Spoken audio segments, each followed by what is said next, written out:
Hello hello. मैं प्रज्ञा coaching से पवन शर्मा आप सभी का स्वागत करता हूं।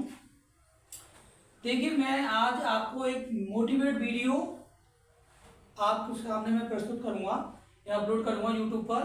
इसमें क्या है, इस वीडियो में मैंने आप लोगों के लिए जो पढ़ने का तरीका है, जो स्टूडेंट पढ़ने से डरते हैं या पढ़ नहीं पाते हैं और कुछ टीचर्स की कमी है। जैसे देखिए, गार्जियन तो कह देते हैं कि अपने बच्चों को बेटा पढ़ो, उनका काम है, अच्छा कहते हैं, लेकिन उनको थोड़ा सा ये पता होना चाहिए बच्चे पढ़ते कैसे, पढ़ने का तरीका क्या है, क्या कैसे टीचरों से अपने बच्चों को पढ़वा रहे हैं, क्या वे टीचर वेल क्वालिफाइड है कि नहीं है, बीएड है कि नहीं है, या बीटीसी उन्होंने किया है कि नहीं किया है। नहीं किया है तो वे टीचर को बिल्कुल मत पढ़वाइए, क्योंकि उनको पढ़ाई का सिस्टम उनको पता ही नहीं है, कैसे पढ़ाया जाता है, कैसे बच्चे पढ़ते हैं। जब उनको सिस्टम ही नहीं मालूम पढ़ाई का क्या सिस्टम है, तो आपके बच्चों को क्या पढ़ाएंगे। चाहे वो किसी भी विद्यालय में पढ़ा रहे हैं, कहीं स्कूल में पढ़ा रहे हैं, या किसी कोचिंग में या ट्यूशन पढ़ा रहे हैं, बिल्कुल मत पढ़वाइए। आप केवल बीएड या बीटीसी धारकों से ही पढ़वाइए, अन्यथा किसी से मत नहीं पढ़वाइए। मेरा कहने का मतलब तो ये है। आप सबसे पहले ये देखिए, जिस टीचर से आपके बच्चे पढ़ रहे हैं वो वेल क्वालिफाइड है या नहीं है।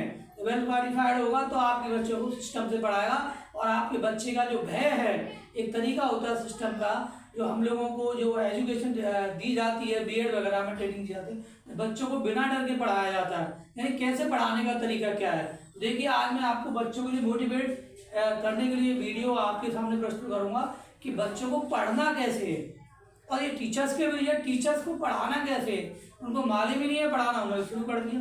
तमाम कोचिंग संस्था भरी हुई है, तमाम बच्चे पढ़ रहे हो, बिल्कुल गलत है, तरीका बिल्कुल गलत है।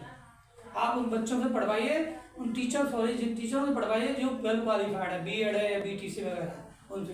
तो देखिए, इसमें है क्या, बच्चे पढ़ते कैसे हैं, पढ़ने का तरीका क्या है, सही क्यों नहीं पढ़ पाते हैं बच्चे, क्या प्रॉब्लम आती है उनके सामने। तो देखो, चार स्किल्स होते हैं, चार कौशल होते हैं पढ़ने के, यानी अध्ययन करने के चार कौशल होते हैं, जिनको मैं इंग्लिश वर्ड से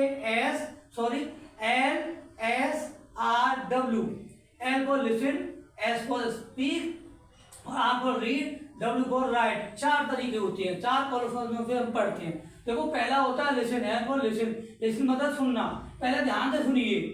जब आपका बच्चा ध्यान से सुनेगा या कोई भी स्टूडेंट ध्यान से सुनेगा तो उसके सामने एक प्रॉब्लम आ जाती है, परेशानी आ जाती है कि वो ध्यान से तो सुनता है लेकिन वो पूरी बात सुन नहीं पाता, क्योंकि उसका ध्यान थोड़ा सा कहीं कहीं भी डिस्टर्बेंस रहता है। तो जहाँ उसका ध्यान डिस्टर्बेंस रहता है, दूसरी तरफ हो जाता है, तो हमें क्या करना चाहिए, वहाँ एक विचार करना चाहिए कि हमें ध्यान दूसरी तरफ लगाना चाहिए या ध्यान दूसरी तरफ नहीं लगाना चाहिए। तो हमें दूसरी जगह जब हम ध्यान लगाएं तो हमें क्या मिलता है, और नहीं लगाएं तो क्या मिलता है। अच्छा, जरूरी क्या है, हमारा ध्यान लगाना जरूरी है, टीचर्स की बात सुनना बहुत जरूरी है। इसलिए हमारे लिए जरूरी और आवश्यक क्या है, सर की बात सुनना। कोई भी बात दिमाग में दूसरी बात चल रही है, आप उसे इग्नोर कर दीजिए, आप उसे बिल्कुल हटा दीजिए, आप उसे अच्छी तरीके से निकाल दीजिए। आगे समझ में, पहला सबसे पहला आपको ध्यान से सुनना है। और कोई बात आती है आपके दिमाग में दूसरी, तो उसको हटाइए, बार बार हटाइए, फिर आपकी हैबिट में आ जाएगी, फिर आपको कोई भी बात डिस्टर्बेंस नहीं करेगी, आपका ध्यान एक जगह कंटेंट हो जाएगा, एक एकाग्रचित्त हो जाएगा। दूसरी बात, हमारा तरीका बोलने का।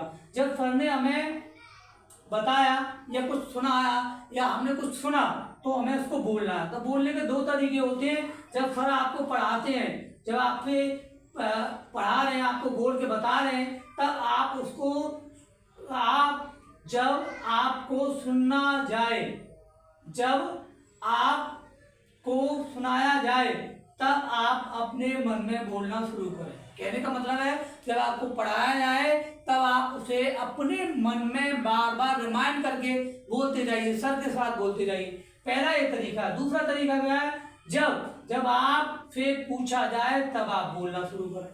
वजह बताइए, हमने क्या बताया। तो आप जब ध्यान लगाएंगे तब आपने ध्यान से बात को सुना है या आपने दिमाग में बोले हैं, आप साथ साथ बोलते हुए आए हैं, तो आप उसे आसानी से बता सकते हो जब आपसे पूछा जाए, जब बोलने का मौका मिले। दूसरा स्किल। तीसरा स्किल रीडिंग का। तो देखो, रीडिंग अध्यापक, गुरुजी, सर, मैडम सब कराते हैं, आप भी करिए, लेकिन आपका रीडिंग करने का तरीका क्या होना चाहिए। रीडिंग करिए, किताबों में ध्यान से शुद्ध पढ़िए, धीरे धीरे पढ़िए, किताबों में ध्यान से शुद्ध पढ़िए और धीरे धीरे पढ़िए। अगर नहीं पढ़ा जाता तो पूछना। किनसे पूछना? गुरुजी से या बड़ों से। उन शब्दों को पूछना, उनके मतलबों को पूछना कि इसका क्या मतलब होता है, सर ये क्या होता है, इसको कैसे पढ़ते हैं। तब आपके समझ में ये आ जाएगा कि मुझे पढ़ना आ गया। तब आप उसे लिखिए। आपने ध्यान से सुना, उसको बोला और शुद्ध उसको पढ़ा, तो आप उसको शुद्धता तरीके से लिखो, शुद्ध लिखो, रोजाना लिखो, बोल बोल कर लिखना शुरू कीजिए। चौथा कौशल है लिखना। लिखोगे कैसे आप? शुद्ध लिखो, रोजाना लिखो और बोल बोल के लिखो। जब किताबों में आप ध्यान से पढ़ोगे तो उसमें कुछ महत्वपूर्ण बातें नोट्स किताबों में मिलेंगी, उन नोट्सों को आप नोट करिए, अपनी नोट कॉपी में करिए, स्वयं नोट बनाइए। आपने उसको पढ़ा, धीरे धीरे पढ़िए। जब आप धीरे धीरे उसे पढ़ेंगे तो आपको कुछ परेशानी भी आएंगी। परेशानी आएंगी तो आप अपने गुरुजी से, बड़ों से पूछिए, और उसमें महत्वपूर्ण बातें होती है उनको आप नोट करिए, नोट बनाइए। आपके नोट्स बन जाएंगे, महत्वपूर्ण टॉपिक आपका बन जाएगा। अब देखिए, ये तो अध्ययन करने का तरीका होता है कि आपको अध्ययन कैसे करना है। ठीक है स्टूडेंट, आपको अध्ययन करना 4 स्किल से, 4 कौशलों से करना है। पहला सुनो ध्यान से, दूसरा बोलो ध्यान से, अच्छी तरीके बोलो, तीसरा है रीड, पढ़ो ध्यान से, शुद्ध पढ़ो और लिखो शुद्ध। ध्यान से सुनोगे तो उसको मन मन में बोलते जाइए, और आज जब आपसे पूछा जाए तब आपसे बोलिए। ठीक है। तीसरा रीड, ध्यान से पढ़िए उसे, और पढ़ के उसमें नोट्स करिए, जो नहीं आता है वो आप पूछिए। ये आप अगर 0 अवस्था पर हैं तो इस स्किल के द्वारा आप एक टॉप अवस्था पर चले जाओगे, यानी आपके अंदर ये चारों स्किल समाहित हो जाएंगे। मैं ये बता रहा हूँ, आप कोई भी आपने एम अपना बनाया है, अगर आपके अंदर ये चारों स्किल्स हैं, कोई भी IAS किसी भी तैयारी करते हैं, कुछ भी तैयारी करते हैं, और उनके अंदर ये चारों स्किल्स है, चारों स्किल उनके अंदर है, तो ये समझ लिए वो टॉप पे चला जाएगा, पक्का जाएगा 100% 0 से। ये स्किल के द्वारा पढ़िए बेटा। मैं आपको इतना मोटिवेट कर रहा हूँ कि आप कुछ नहीं करना है, आप इन कौशलों के अनुसार पढ़िए और इन कौशलों पर आप चलिए। ये पढ़ाई के कौशल है, ये अध्ययन करने के कौशल है, इस तरीके पढ़ाया जाता है, पढ़ने का तरीका है। आप इस तरीके से पढ़िए और कहीं ध्यान मत दीजिए। आप अपने गार्डियंस को, अपने टीचर्स को, ट्रेन टीचरों से पढ़िए, ताकि आपको इन तरीकों से पढ़ा सकें। किसी लेवल टीचर से मत पढ़िए जो वेल क्वालिफाइड नहीं हो, उसके बाद BEd नहीं हो या DTC नहीं हो, उसके बाद बिल्कुल मत जाइए। मैं आपसे फिर कह रहा हूँ, ओके, क्योंकि उसको सिस्टम नहीं मालूम है। वो एक अनुभव कर करके पढ़ाया जाएगा आपको, स्टार्टिंग गलत पढ़ाएगा, फिर अनुभव करेगा, फिर पढ़ा देगा, पढ़ेगा, फिर पढ़ा देगा, लेकिन उसको सिस्टम नहीं पता होता है कैसे पढ़ाया जाता है। ओके, नेक्स्ट आइए। अब हमें करना क्या है बेटा, देखो, अब हमें पढ़ने का हमें तरीका मालूम पड़ेगा। तो देखो, पढ़ जाते हैं, जब हमें नॉलेज हो जाती है तो नॉलेज के लिए हमें क्या करना है? एजुकेशन। एजुकेशन हमारे लिए बहुत जरूरी है। हम कहते हैं पास हो जाएंगे, कोई जरूरी नहीं है। देखो बेटा, जीवन में सब कुछ बढ़ जाता है, लेकिन एजुकेशन, शिक्षा नहीं बढ़ती है। ये बहुत कीमती चीज है। इसमें क्या मिलता है हमें? एक तो मिलता है ज्ञान। ज्ञान सबसे बड़ी चीज होती है, पावरफुल। ज्ञान के सामने सबको झुकना पड़ता है, चाहे छोटा हो आपसे, चाहे बड़ा हो। बड़े भी झुक जाते हैं अगर आपके पास ज्ञान है, नॉलेज है तो। एजुकेशन से हमें ज्ञान मिलता है, सबसे पहले वो जरूरी है। उसके बाद में नौकरी मिलती है। हमारे पास ज्ञान होगा तो हमें नौकरी भी मिल जाएगी।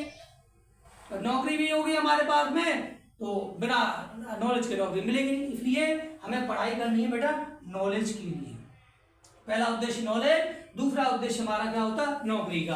भाई वो भी जरूरी होता है हमारी जीविका यापन करने के लिए। नौकरी भी, लेकिन नौकरी जब मिलेगी जब आपको ज्ञान होगा। ज्ञान कब मिलेगा आपको? जब आप शिक्षित हो जाएंगे, जब आप शिक्षा ग्रहण करेंगे। तो शिक्षा ग्रहण कैसे की जाएगी? इन 4 स्किल से आप शिक्षा ग्रहण करेंगे। मैं चैलेंज देता हूँ, अगर आपने ये अपने अंदर स्किल पैदा कर लिए, दुनिया की कोई ताकत नहीं है कि आपको रोक सके। आप टॉप पे चले जाओ, कोई भी एग्जाम या कोई भी आप फाइट कर दो। देखो, मैं एक विचार आपको बताता हूँ। स्वामी विवेकानंद एक बार किसी बुक को पढ़ लिया करते थे, किसी भी टॉपिक को, तो वो बार बार उनको पढ़ने की जरूरत है, एक ही बार पूरा का पूरा बता दिया करते थे। तो उनका कहना है, स्वामी विवेकानंद जी का, कि आप ध्यान लगा के पढ़ो। पूरी आपकी ज्ञानेंद्रियां, शरीर के अंदर जितनी भी ज्ञानेंद्रियां हैं, कर्मेंद्रियां हैं, सभी को एक साथ एक जगह फोकस करके अपना ध्यान केंद्रित करके आप पढ़ाई कीजिए। इससे अलग कोई पढ़ाई नहीं हो सकती है। चाहे आप मोबाइल से पढ़िए, कहीं से पढ़िए, कहीं से पढ़ाई नहीं होगी। पढ़ने का तरीका यही है, आप इस तरीके से पढ़ें। अगर कोई आपको कोई प्रॉब्लम आती है तो आप उससे कंसल्ट कर सकते हैं। प्रज्ञा कोचिंग, लोगन बगीची, पवन शर्मा, ये मेरा मोबाइल नंबर है। ये मेरा मोबाइल नंबर है 955729 6294। देखिए, आप मेरी कोचिंग में पढ़ने आए या ना आए उससे मुझे कोई फर्क नहीं पड़ता, ठीक है। लेकिन इतना जरूर है, अगर आप मेरे पास में गाइड्स लेने के लिए आएंगे, मैं आपको इतनी अच्छी गाइडेंस दूंगा, इतनी अच्छी आपको दिशा निर्देश दूंगा कि आप, मुझे नहीं लगता कि आप टॉप पर नहीं जा सकते, आप टॉप पे जा सकते। आप मेरे पास कंसल्ट करने के लिए आइए, आप उससे बात करिए, ये सब कैसे पढ़ाया जाता है, हमें कैसे करना है, कौन सा तरीका है पढ़ने का, क्या क्या है। कहीं कोई समस्या आती है कमेंट कीजिए, आप मुझे मिल सकते हैं, आप मुझे कॉल कर सकते हैं। Thank you for this. आपसे निवेदन है कि मैं एक ज़्यादा वेल क्वालिफाइड तो हूँ, बट पर ज़्यादा अर्निंग प्रोसेस नहीं है, तो मेरा आपसे निवेदन है कि आप मेरे चैनल को सब्सक्राइब करें, ज़्यादा से ज़्यादा करें। क्यों? क्योंकि ये किसी ने नहीं दिया आपको जो मैंने दिया है। तो मैंने कई यूट्यूबरों को देखा है, कई यूट्यूबरों को देखा है, सब कुछ पढ़ाना शुरू कर देते हैं, लेकिन ये नहीं बताते कि पढ़ाने का तरीका क्या है, कैसे पढ़ाया जाएगा। पढ़ाने का तरीका ये होता है, जब आपको ये मालूम पड़ेगा मुझे ऐसे पढ़ना है, दुनिया की कोई ताकत नहीं हो सकती आपको पढ़ने से, आपको आगे बढ़ने से। तो मैं ये कहना चाहूँगा, मेरे चैनल को सब्सक्राइब कीजिए और लाइक भी कीजिए और शेयर भी कीजिए। प्रज्ञा कोचिंग, मोबाइल नंबर आपका ये लिखा हुआ, मेरा नाम है Pawan Sharma, my name is Pawan Sharma, Pawan Sharma ji, ठीक है। आप मुझसे एडवाइस लेने के लिए आ सकते हो, मिल सकते हो, कोई बात नहीं। थैंक यू, धन्यवाद।